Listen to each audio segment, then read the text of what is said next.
let's go ahead and start our thing. Again, welcome to the member webinar sponsored by CoSA. This is our monthly webinar that we have on the last Thursday of every month.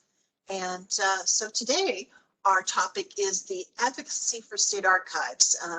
We always have a presentation from our Advocacy Committee, and today we're going to talk about the lessons learned from the Birmingham Public Library.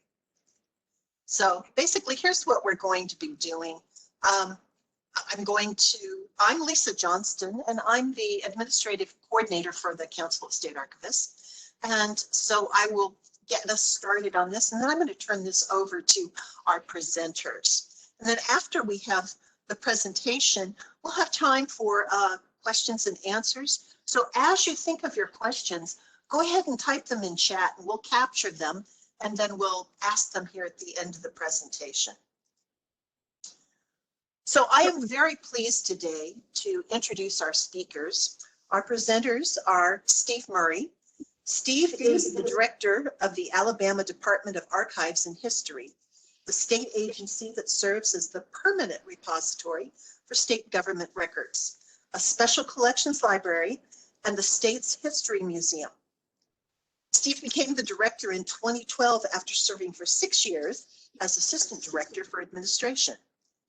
His prior experience in public history included service as managing editor of the Encyclopedia of Alabama and the Alabama Review, both at Auburn University. Steve is a previous member of the CoSA Board of Directors and served as its treasurer. He's currently the co-chair of the CoSA Advocacy Committee. And our second presenter is Brian Whitledge. And Brian is the archivist for the University of Digital Records at Central Michigan University. He works a great deal with reference, access, and outreach. He also serves as the vice chairman on the Society of American Archivists Committee on Public Policy and is SAA's representative to the National Coalition for History. And so with that, I'm going to turn this over to Steve and our presentation. Thank you, Steve. Thank you, Lisa. It's good to be with all of you this afternoon, and thank you for tuning in on this webinar presented by the CoSA Advocacy Committee. You may be wondering why we're focusing on a topic of local advocacy, dealing with a local institution within a Council of State Archivists program, and there's some good reasons for that. One is the momentum that was developed in this advocacy effort grew out of some particular relationships that were possible because of the Council of State Archivists. And also because I think that this provided those of us here in Alabama some valuable lessons that certainly are scalable and could be applied to state archives needs here and in other parts of the country. So it's part of a general approach to thinking about good advocacy efforts, the tools that are out there, some of the resources that are out there, and how those played out in a specific location.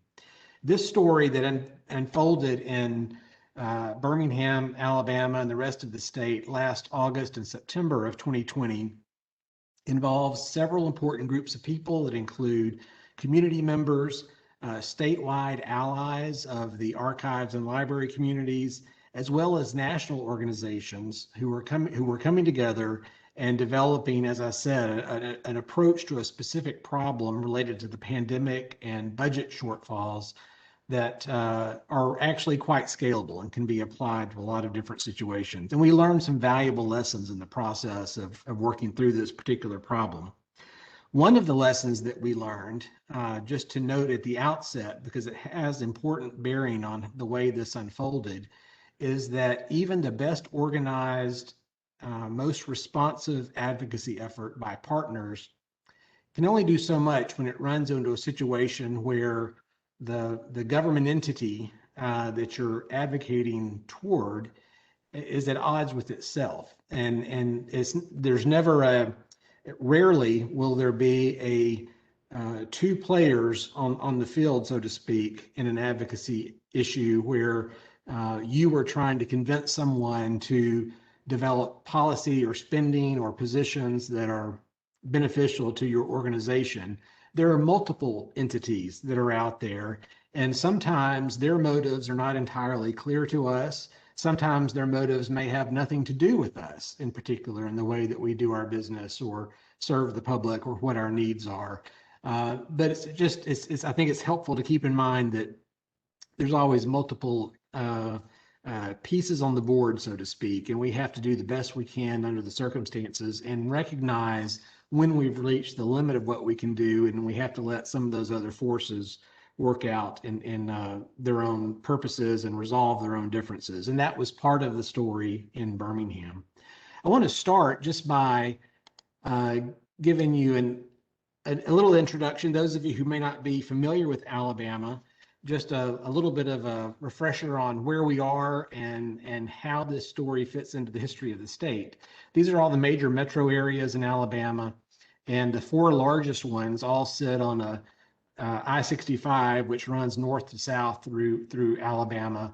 Mobile is the oldest settled part of Alabama, founded in 1702. It's our colonial era town, our Gulf Coast city that some people liken to a little less expensive version of New Orleans. A fun place to be, has a definite atmosphere to it.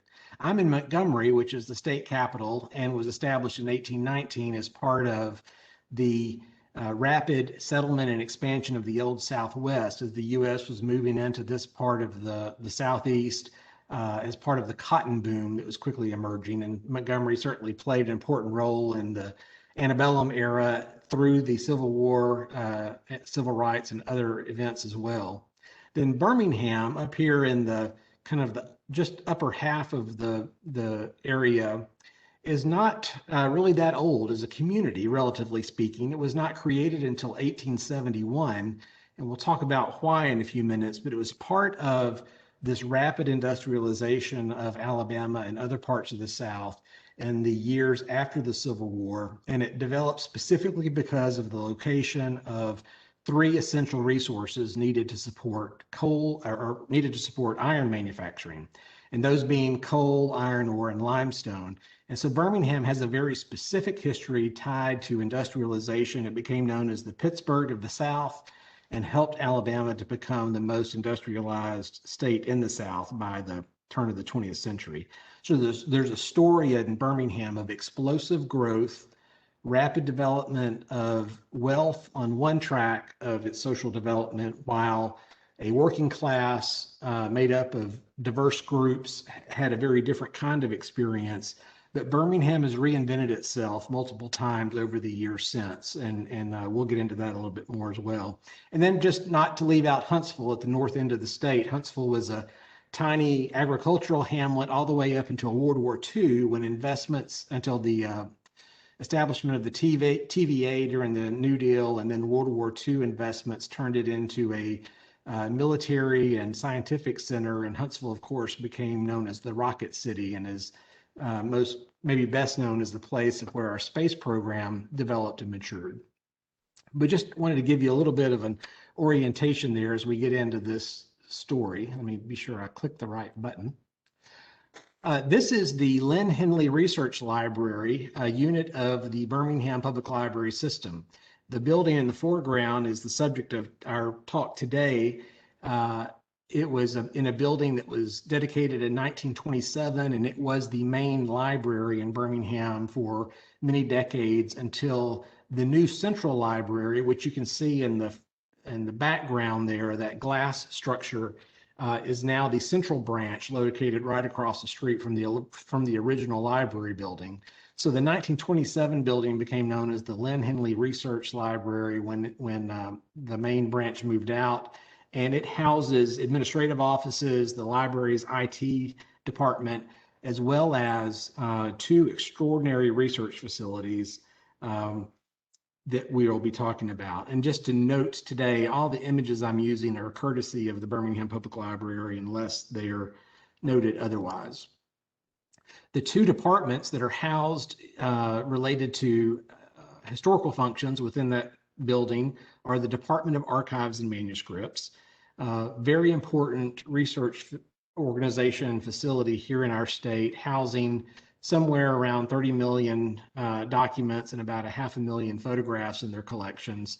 And prior to the pandemic, this department had a staff of 4 full-time collections and access professionals. They were also further supported by custodial, security, IT, and maintenance personnel as part of the larger library unit. A separate unit within the research library is the Southern History Department, which is really is what you think of as special collections and rare books and a very special cartography collection. This is a very important, especially genealogical research resource in our state. And under normal circumstances, stays extremely busy with researchers doing both in-person work as well as remote reference requests, and is widely recognized as really one of the more significant genealogical resources in the South, and much beloved institution among many academic and genealogical researchers. I want to just give you a flavor a little bit of the types of history that they document and what's represented in their collections. I've talked about Birmingham's industrial history already, and it is certainly well represented in the holdings of the Department of Archives and Manuscripts, as well as manufacturing concerns in Birmingham. This is an early coal mine image here, again, underscoring the centrality of those natural resources for the development of Birmingham over the years. One of its coal processing facilities, and then a very well-known place on the landscape in Birmingham is Slos Furnaces, which is a National Historic Landmark you can visit today as a historic site in a museum. And all those piles of what looks like firewood in the foreground there is actually ingots of pig iron produced in its Slos. And so this is why Birmingham came to be known as the Pittsburgh of the South, because of this extraordinary output of industrial capacity here. And because of that manufacturing capacity and the wealth that came with it, Birmingham quickly became a major urban center in the South, and its history and all aspects of its history are well documented in the collections there at Birmingham Public Library. In addition to the industrial components, there at Birmingham's very important banking history, financial services history, and later on as a center of healthcare and research is also well represented in the collections there at the library. It also preserves records associated with this diverse culture that developed there. Birmingham is actually the most diverse part of Alabama for many years, for a couple of different reasons. One is that this intensive industrial focus and the extractive industries that were there attracted immigrants very frequently from Eastern Europe who had strong backgrounds in mining and associated industrial work. And that introduced a very diverse flavor into Birmingham's working class community that developed into neighborhoods and restaurants and grocery stores and everything else over the years. The other reason it was so diverse is because Birmingham served as a magnet pulling rural African-American and white, especially poor white populations from rural parts of the state seeking a steady paycheck, especially in those decades after the Civil War and Reconstruction, when economic stability in the rural countryside was by no means a given. All of these types of activities are well documented as well. Here's a Birmingham textile mill photograph from their collections. Community life. Birmingham's long been a big baseball city, but also the lives and the contributions of the elites who led this entire effort in the development of this new city.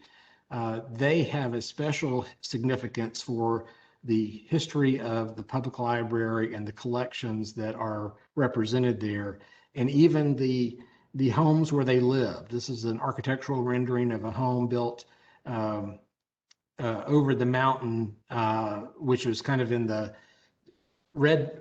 Birmingham is ringed by mountains where all these natural resources are found, and up on the other side of Red Mountain is where many of the industrialists, the wealthy investors, made their homes. And so their lifestyles, their family history, their contributions to local society are very well represented in the collections here, and that's going to be an important part of our story.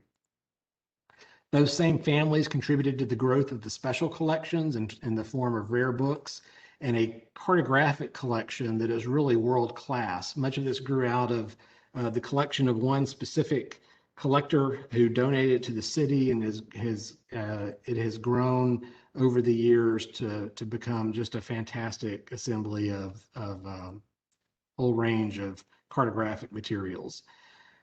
So that's reflecting the growth of Birmingham, the wealth that was accumulated there, but there are other additional important stories that are documented in the public library. One of them is the story of civil rights Birmingham.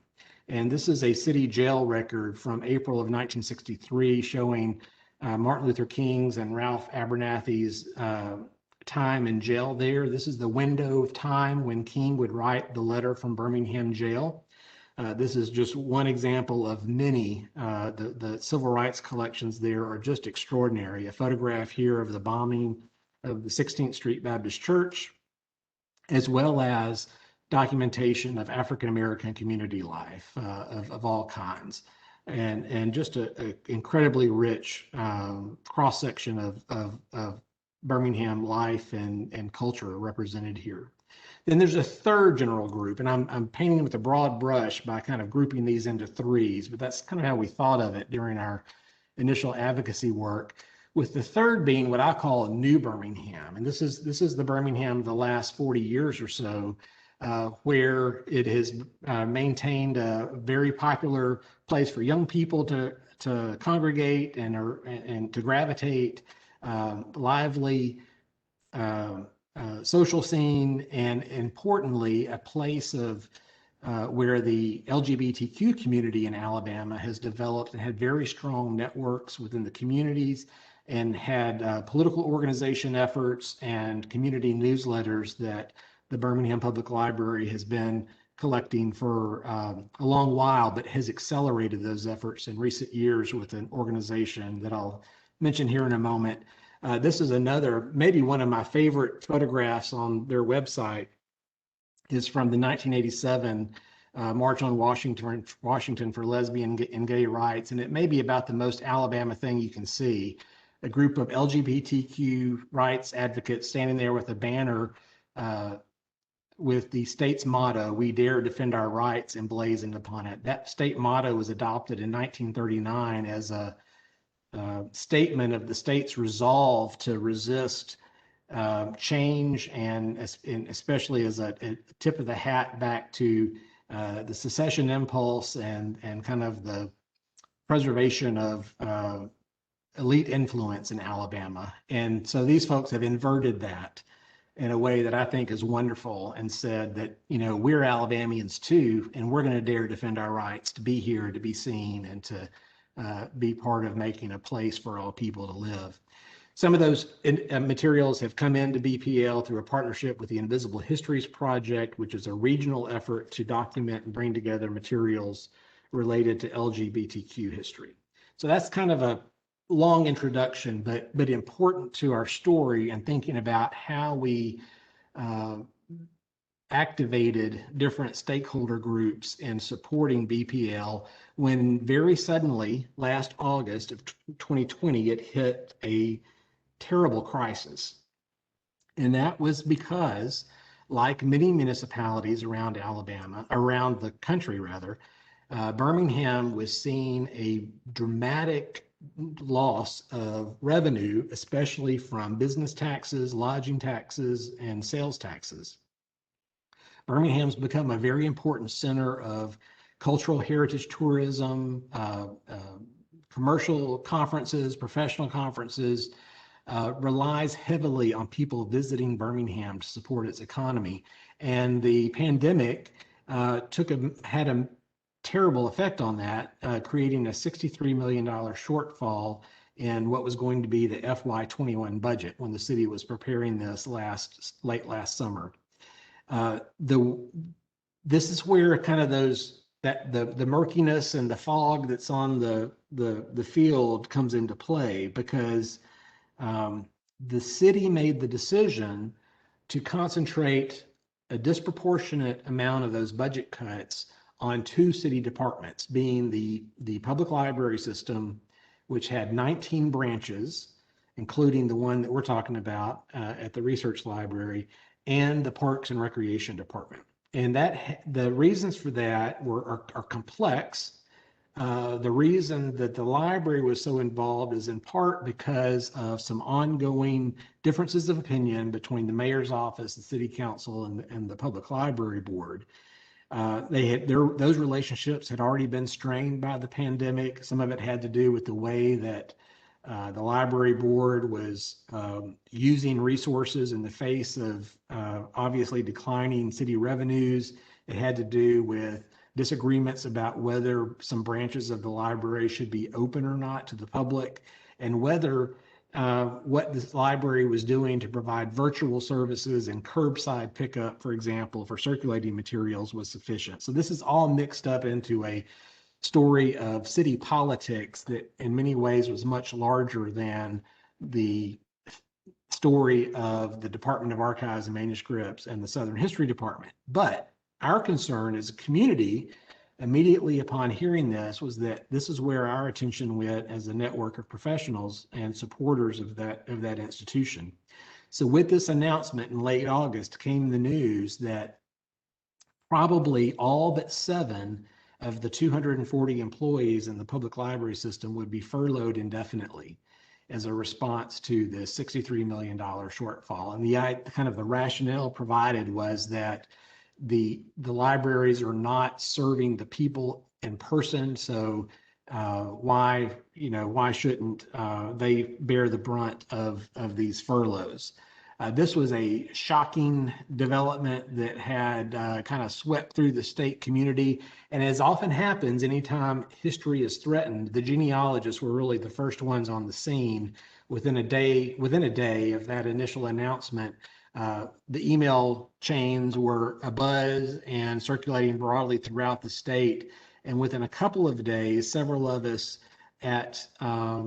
within statewide organizations started having phone conferences to talk about how we were going to respond to this and what we could do in support of the Birmingham Public Library. So on August 24th, we had our first conversation as a group on August 21st. 3 days later, we released a statement signed by 6 statewide organizations that called on the city to do 2 things in the face of this budget crisis.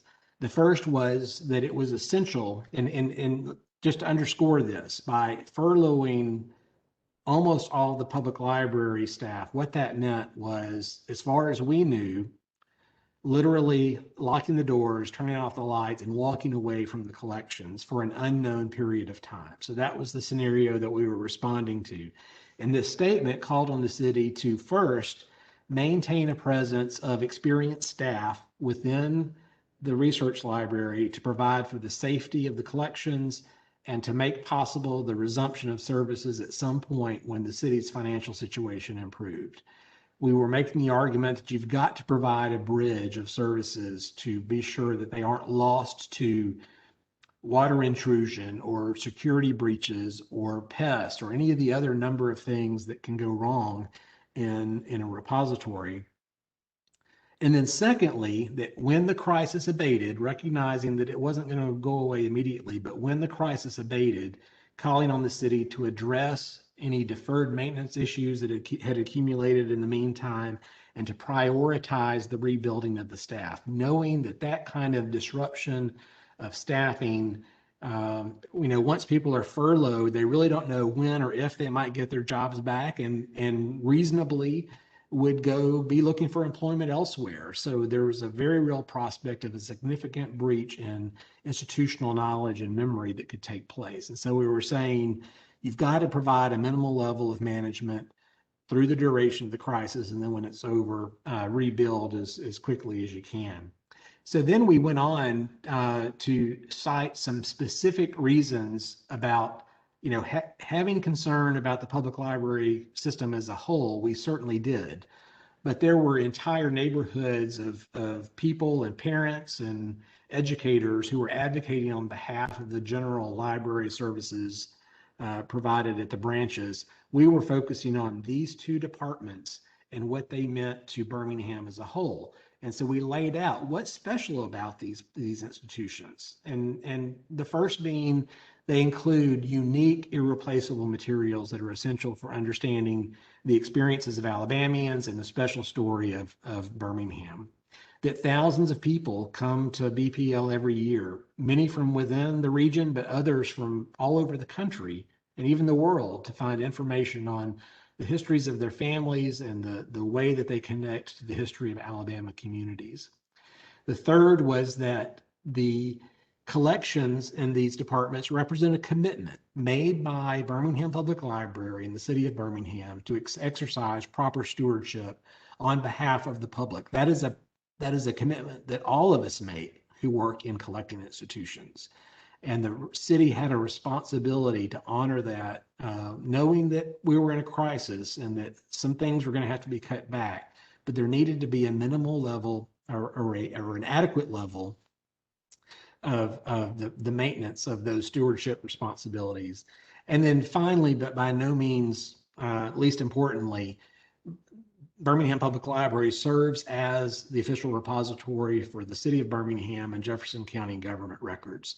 And denying the public access to those records was breaking a core function of local government and a right that citizens have to be able to access materials that document decisions affecting their lives. So we offered these statements. They went out by email to all city council members, the public library board, the mayor's office, and as many other friends as we could think of directly, just to get the word out there, media outlets and others. And we started hearing, at least we knew that the email was getting there, the message was getting there because some of the initial responses that we were receiving. Then, so that was kind of our initial effort, just in quick response to what we saw and what we thought we as a community could do. The next phase developed very quickly, and this is where CoSA played a central role. Back in 2018, the Council of State Archivists had become part of a national effort to advocate on behalf of IMLS funding. And one of the other partners in that national effort was an organization called EveryLibrary. EveryLibrary is a political action committee that exists solely to support in the public realm the work of public libraries. Through fundraising efforts, through policy advocacy. It's founded by a gentleman named John Traska, and John very quickly would become an important resource for us.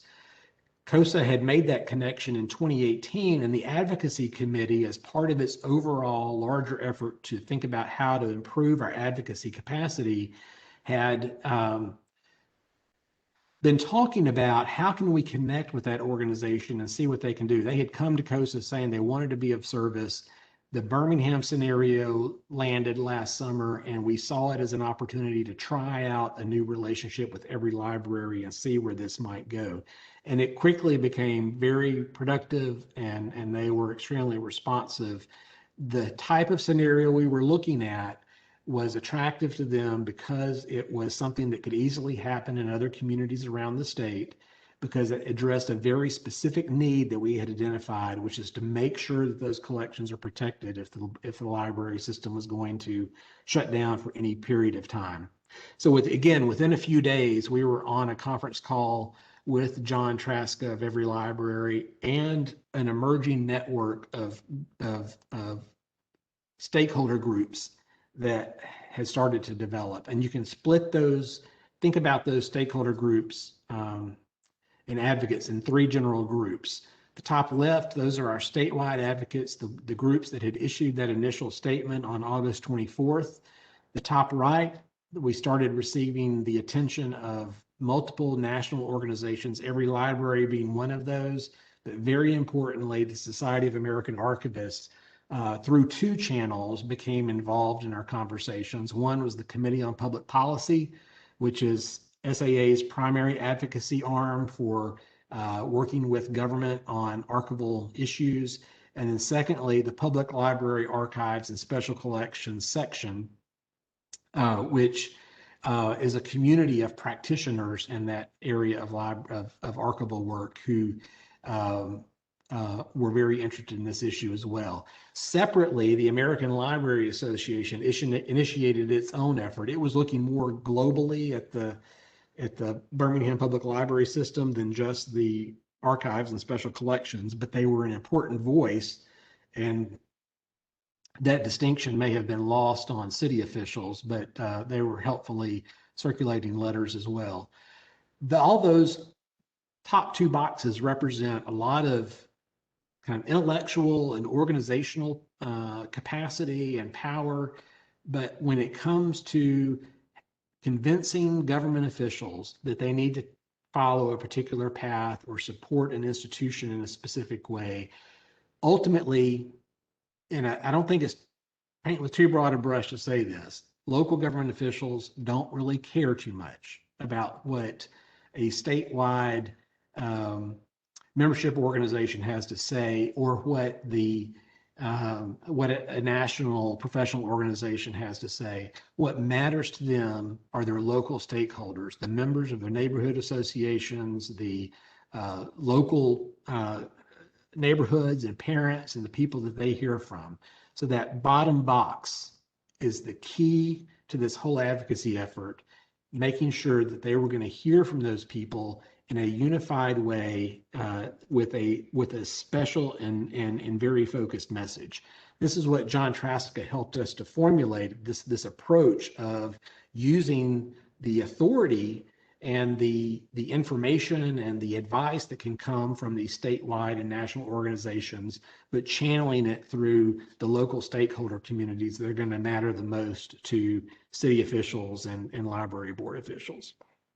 And I kind of split them up here, and these are my terms. We talked about kind of what I think of as that old Birmingham story of industrial expansion, the accumulation of wealth and resources, and kind of that old Birmingham story of influence and money that had helped to grow the library over many decades and to build those special collections. Then you've got civil rights Birmingham and the special interest of the African American community and other advocates of civil rights who highly value the treasures that are contained in those collections. And then the new Birmingham, kind of the Birmingham of the last 40 years, that is about a new kind of city, and one that is reflected in those LGBTQ collections and other types of materials as well. So we quickly got these folks together, representatives of these folks, and developed it with John's help, a focused advocacy plan that would carry us forward. And it's pretty simple, really. The first part of it was, okay, let's figure out who's in those stakeholder groups. And this was part of our group working together through what was going to be a Google Documents spreadsheet that allows us to say, who are the key folks in those stakeholders who can help us to get the message out? These are the people that are going to get the first email, and we're going to ask them to forward that on to their networks. Who needs to be on the list, and who knows those people? So that was an initial effort that we started, and asked the people within our group, because we knew how to get representatives of each of those stakeholder groups together. We were going to ask them to say, okay, help us to identify another tier of people from your stakeholder group who are willing to and can help us to get the word out. The second part was to develop. We needed a standard. We needed a statement of what the city ought to do.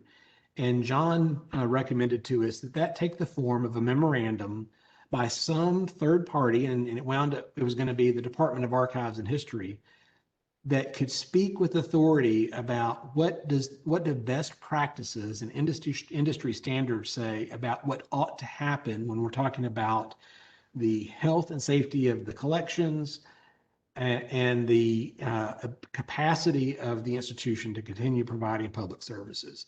So we needed a standalone document that said, here's what we ought to do. And it took the form of a memorandum on minimum standards for emergency staffing in response to the pandemic. And we started drafting that to get it ready to go.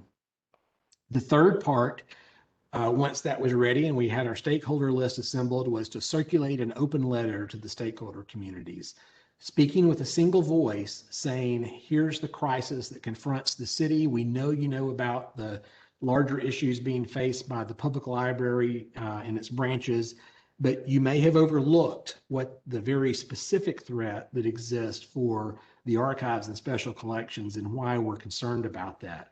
And here's what we're asking you to do. We want you to read this letter, this form letter, which was going to live on a website and be just like a change.org petition. We weren't using that platform, but you may be familiar with that concept, where supporters could go to that website, sign on to that automated form letter that would go to city officials, pointing them to the memorandum as the desired course of action. The purpose here, the intent, is to move past the stage of community members just emailing city council folks saying, save the library, or don't do anything to hurt the library. Those are important messages, but they're very vague and general. And the city or any government entity could still implement policies that were severely detrimental to an organization while still saying, well, we did save the library. You know, we didn't exactly dismantle it completely. It also moved beyond the request they received from some people saying no cuts, don't do anything to hurt the library. That's an unrealistic message in a situation where the city is facing a $63 million shortfall. Some things were going to change. We hoped it would be in the short term and not be too drastic, but it's unrealistic to say you can't do anything to these city programs and its support for the library and other areas. So instead, we kind of put aside that appeal and instead focus all the energy and effort to say, here's what we want to see happen. Here's a document that makes those recommendations, and this is what we want you to do as our government representatives. And so what was in that memorandum was really three things. The first is that it referenced back to the statement of August 24th to reinforce that initial message, to say, in the spirit of that message, we're following up to say, here's a more specific plan on what we think you ought to do. That was a great first salvo. We've had some more time to work on it. Here's what we want you specifically to do. The second was that it called for the maintenance of best practices as articulated by national organizations. So we referenced materials by SAA, by IMLS, and other organizations, the American Library Association, the Association of College and Research Libraries, and it underscored for me specifically how important it is for our professional organizations to keep those documents updated, some of which are kind of stale, you know, but this is a situation where having something, here's our statement, but being able to hang that on a even larger authority could be useful to us. But at any rate, we cited those and said these recommendations are based on best practices developed by national organizations. And here's where they are. There are two tiers of implementation that could be followed by the city, recognizing that there are fiscal realities involved that are going to dictate which one the city could actually follow.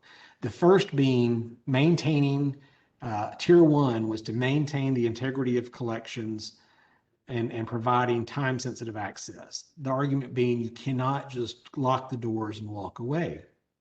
You've got to provide protection against damage and loss, and you should also provide some baseline level of reference services for government functions and economic development. Even if it's, you know, one or two folks responding to emails, there are some critical requests that come into repositories that they need to be able to provide. Otherwise, it's to the detriment of the city as a whole if they can't continue to perform those services.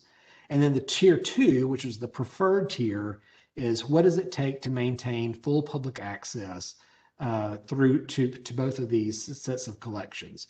That allows you to provide service at a level that's expected by patrons, donors, and other stakeholders. And it also means you would have resources adequate for succession planning when inevitably retirements or other factors mean there's a turnover in staff. So here's kind of a acceptable level and then a better level of support that the city could provide. Now, by the time this work was done, we were right at the 1st of September. And this is where, it wasn't always clear what was happening behind the fog. Suddenly, we were hearing that the city had worked out a plan to avoid most of the furloughs.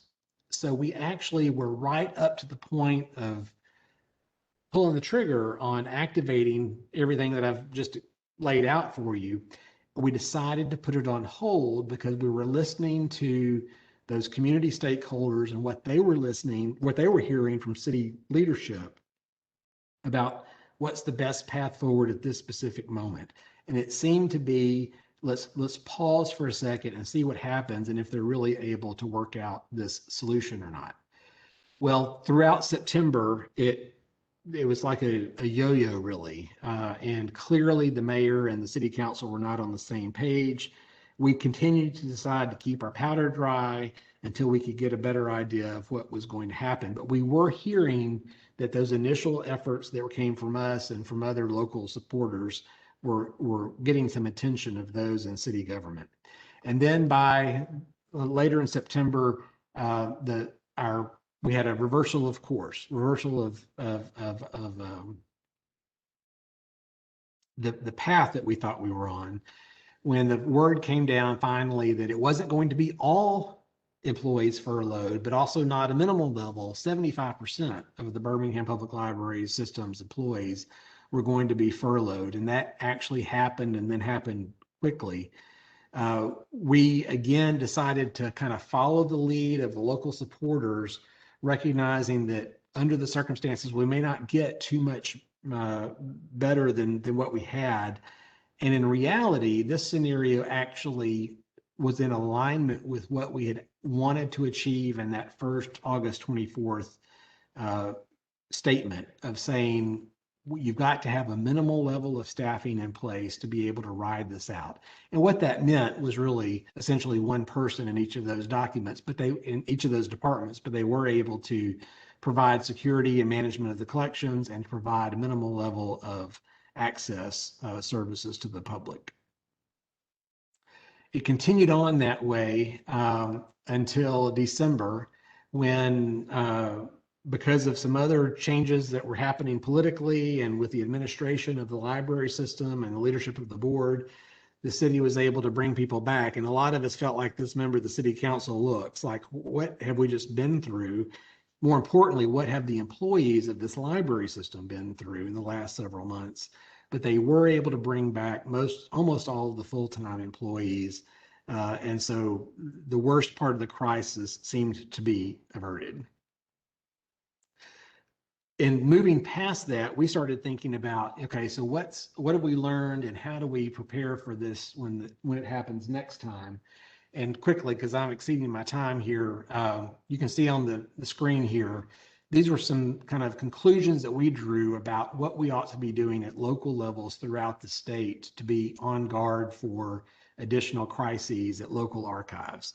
Becoming familiar about funding mechanism, knowing which local officials are important and which ones care about history, being able to articulate why that repository is important and what the consequences of budget cuts would be, and then staying involved beyond the crisis and promoting the restoration of resources whenever those circumstances permit. Now, this ties in, I think, well with that plan that we had ready to go in late August of last year. And in my mind, they occupy an important file in my office as the plan that we can roll out on short notice whenever we need to. It's also scalable. It's something that we could do in support of larger statewide organizations if we needed to. So at any rate, I want to say again how important and how encouraging SAA was throughout this process. And it felt awfully good to know that the Committee on Public Policy was there with us and working through this and beyond to give thought to resources that local communities could make use of to address crises like this. And so I'm very glad that Brian Whitledge can be with us today to talk a little bit more about what COP is doing in that area. Thank you, Steve. Yeah, and I was fortunate to meet Steve and connect up with him in a very unfortunate time, which was the case of the Birmingham Public Library budget crisis. And I remember the end of August very well because of it. So one of the things, that last slide that Steve showed about what was next in the plan, COP kind of had that as something we worked out in a, so if I say COP, it's just Committee on Public Policy. COP had worked that out as a part of a training session that we put on at the CoSA, joint CoSA SAA meeting in Austin, Texas, about advocating with your state and local policymakers. So we drew upon that to start saying, okay, well, what's next and what can we do? And so we're building a toolkit, and we've been pulling from it. Steve mentioned some of these documents, and he's fortunately shared them with us so we can crib from them and do some things like that. But the toolkit for advocacy, one thing we need to know is archivists have not invented advocacy. There's a lot of people who've done this before. So we should take cues from them because some are really successful. I was trying to think of a successful example that I could think of, and I was looking at all the industrialization information that Steve put out there about what Birmingham has done. And I thought about, we landed a man on the moon and we've done all this, and yet we have an advocacy arm in the STEM community telling us that we are deficient in science, technology, engineering, and math in this country. It's like, but we've done so much great stuff. It's that they're a really good advocacy group. So archivists don't have to invent this. We can crib from others. The toolkit will have a lot of how-tos, little one-pagers or two-pagers with basic information, and they are a basic primer. I mean, what Steve has talked about has been very, that's advanced, but if you have never done anything like that, it can be intimidating. And so we've come up with some basic primers. And if you haven't done this, I can't speak for Steve, I can only speak for myself, but the minute you jump in, it doesn't take much before you've got the hang of it, before it just feels like second nature. The first batch has been written and it will be live soon. I have to work out with the SAA headquarters, but it's been written with governments in mind. We focused on governments. The Committee on Public Policy deals with public policy, so we've done that. There will be adaptations for business nonprofit archives. There will be adaptations for university archives. The approach to a policymaker is not the same as the approach to a university dean or a corporate board. So we want to make sure that we tailor them. That way people don't say, oh, this isn't really for me, this is for governments. You can say, no, this is for corporate boards, so you can work with that. And the how-tos will have topics like fact-finding and data gathering, or crafting and delivering a message. Steve talked about crafting and delivering a message. That's a big one. When we were on the phone, we said, do you want SAA to join in on this statement? When we were with Steve, do you want us to try to work on it? And this is before the seesaw roller coaster ride of what is happening occurred. And Steve said, I think it would be good to show the national importance to Birmingham of this. So yes, in another case, it might not be good to have a statement from a national organization. As Steve said, it doesn't carry any weight. You need the locals. So who crafts the message, how to do it, defining a goal. And that's a really big one that we've talked a lot about, which is, what is the goal? Is it saving archives, or is it saving all archives jobs? And part of the toolkit will involve that little bit of the emotional issues that saving archives will be painful. If you're dealing with a 60% budget cut or more, it's going to be painful, even if the archives are saved. If you have minimal staffing, as Steve mentioned, it's still, you're going to lose colleagues, and the job isn't going to get done as satisfactorily as you have expected in the past. The toolkit will also include links to previously created materials from kindred professions, so the American Alliance for Museums, CoSA. CoSA has some wonderful documents about espousing the value of archives and crafting a message about the value of archives. The American Library Association as well, as Steve mentioned. And then some templates for letters, and using that Birmingham letter. That document that Steve mentions, sent from the various statewide organizations from August 24th, that it is perfect. I mean, it truly is. You can take things out of it and plug in your locality wherever you are to sell that same story, because you do have to prove the value in order to keep people around. And if your value, Birmingham had a specific value, maybe there's another place that has a different value to talk about. So you just have to find it and craft it. And ideally we'll build case studies out of this. So Birmingham is a great case study. Everything Steve just did. The state of Georgia archives from now 9 years ago is a great case study. And so one of the things COP is trying to do is work with our colleagues, the public libraries, archives and special collections section of SAA, the local government's records section of SAA, trying to make sure that they have the tools they need to talk with their members about what their members are feeling when it comes to threats to the jobs, opportunities for places for advocacy. And the members of COP are always happy to join in. We really are. I've talked to a couple different people informally just to kind of get them set on some of this information, and I'm always happy to, because as I said, we haven't invented anything as archivists. We're just trying to carry on a good torch that others have laid out for us and apply it to the archives profession so that we can keep doing the good work we do. And I will leave it there so we can take questions. Okay, thank you, Brian. Thank you, Steve, so much for your presentation today. Wow, that was a lot of amazing information. So we're going to open up for questions. So you can either type them in chat, or if you'd like to unmute yourself and just ask it, you can do that. But I've got a question here I'm going to ask. Steve, did you guys go through the steps of writing an advocacy action plan and all that in the Birmingham case? Or was it quick mobilization of advocacy because you already had all the tools in place? So it's kind of like chicken and egg. You know, did you get it all together because you had to, or did you have the stuff and you were able to get it together quickly?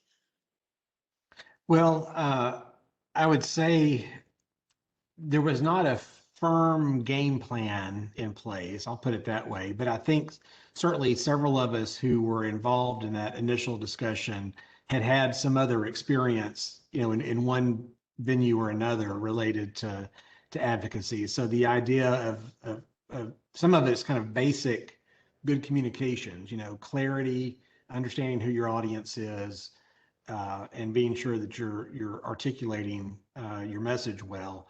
So we did not formulate. It was really something kind of on the fly that was benefited from the experience of several members of our group, but didn't quite have a plan in place. I think that's where we find ourselves today with the work that COP is doing, is that organizations can have that kind of ready on the shelf and ready to activate whenever needed. Great, thanks. Another question is, and probably for both of you really, how should repositories conduct advocacy when leadership or staff are limited in what they can say publicly, or the stances that they can take publicly because of either organizational lines of reporting or other reasons? So how do you handle that if you're not allowed to say things? I think this is probably one of the best reasons to be part of a professional community and to have a very good local communications operation with your stakeholders. And there are plenty of organizations, because of where they're placed within bureaucracies or because they may be overseen by elected officials, that don't have the liberty to walk out and to be taking a lead position on this. So in those kinds of scenarios, having a network of peers that you can call on for help and advice can be very helpful. But I think especially important are those thoughts about being sure that people in your friends organizations, in your stakeholder groups, whatever network you have, it's important for them to have an ongoing awareness of what your issues are, how you're funded, who are the decision makers, so that when you get into those kinds of situations, they may still need some additional details from the repository, but they've got the basics. They understand what the big issues are. And that's the kind of awareness that I think just takes an ongoing process of cultivation and awareness building that underscores how important it is to share your message and share what you do with the people who care about that work. Great, thanks. And I appreciate that you posted in chat the link to your statement document so people can actually read the whole thing, because I think that'll really help people. Do we have any other questions from the audience, the attendees today? I was just going to add one thing to Steve's Sure. comment, which is people who generally work for the organization, if you can't talk, you also have to realize that your message isn't the one that sells generally with a policymaker and a decision maker. It's wonderful that I today worked with this great researcher and she found everything she needed. If she can say that archives changed my life, that's the message that sells. And so Steve's completely right. When you can get your local genealogist to say, we have done X because of these people, or when you can get the local business community to say, do you realize I would have had to take out a loan worth X amount of thousands of dollars if it weren't for the fact that I found the information in the archives I needed to prove why I didn't need to do X, Y, or Z. Those type of things, that what Steve talked about, yeah, that's who sells your message for you. You just get to coach them up on behind the scenes. Thanks. Becky, I've got a note here. John Dugan would like to say something, but he can't seem to unmute himself. Can you unmute John Dugan for us?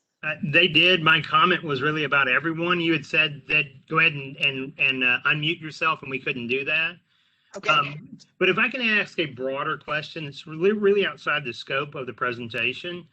It's kind of surprising to me, having worked in a large public library in Memphis, Tennessee, how essential that we were viewed 30 years ago as a public library. You were not allowed, if it was a snowstorm or whatever, to not show up for work.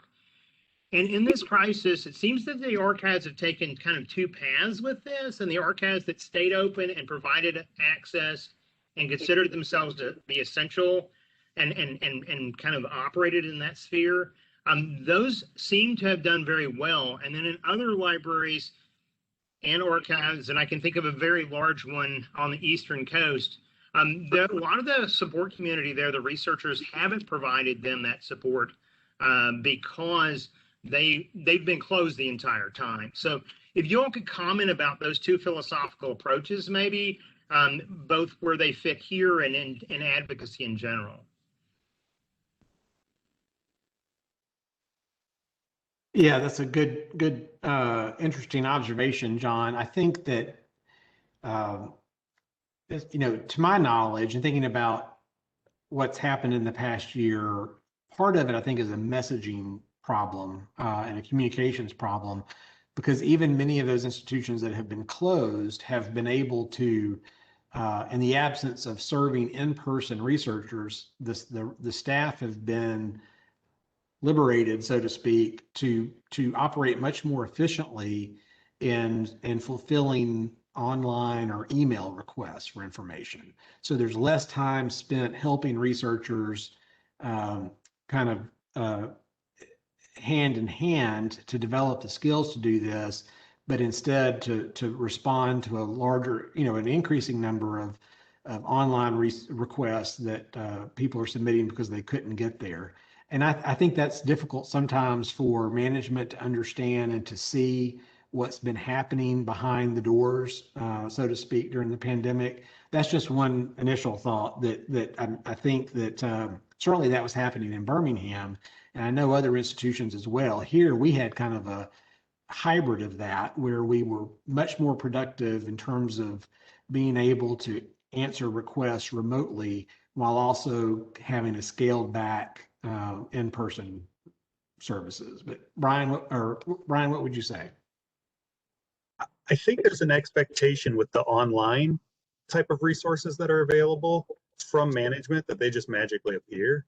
And I think a lot of archives have invested a lot, even if it was just, they put up one web exhibit that dealt with local history. But if a teacher locally could incorporate that into their classroom and instruction, nobody is thinking about the fact that, maybe that was 40 people hours worth of work to create that web exhibit that is now being used repeatedly. That's 40 people hours over and over again getting being put to good use. And people just think it magically appears like it's a YouTube video that somebody shot real quick and oh, it's online. And I think that that part is part of it too, that some of these places that are shut down, you know, my institution, we offer 500,000 pages of newspapers freely available online. That didn't happen. That's built over 15 years. That's a lot of cities have done that. A lot of localities have done that type of work. And I think we are missing the value because it's just, oh, well, it's online, it must be cheap and easy. No, it's online, it's actual work, just like reference in the reading room is. Okay, well, thank you both for that. John, thank you for that great insight and thought-provoking questions. So with that, let's go on. And we just want to take a quick note to remind you, we've got some great upcoming events. In April, we of course have our SERI webinar. We have a special In Conversation With, which will be a live Q&A about artificial intelligence. So I hope you'll watch for the sign up for that. And then of course our member webinar, and we're going to be talking about marketing yourself as an archival worker. Always, of course, it's easy to stay in touch with CoSA, and there's a lot of the different ways that you can do that. So we hope you will join in on the conversation and stay in touch with us. And of course, none of this would be possible without our funding from all of our sponsors and funders. And these are just many of them, and we appreciate them all for everything that they provide for us. And actually, at the end of this, you're going to get a little bit of a evaluation on this webinar. We really welcome your feedback on this because it does allow us to program and make suggestions and as we move forward, because we want to provide content that you want to see. So thank you everyone for joining us today. Thank you, Brian. Thank you, Steve, for a wonderful presentation.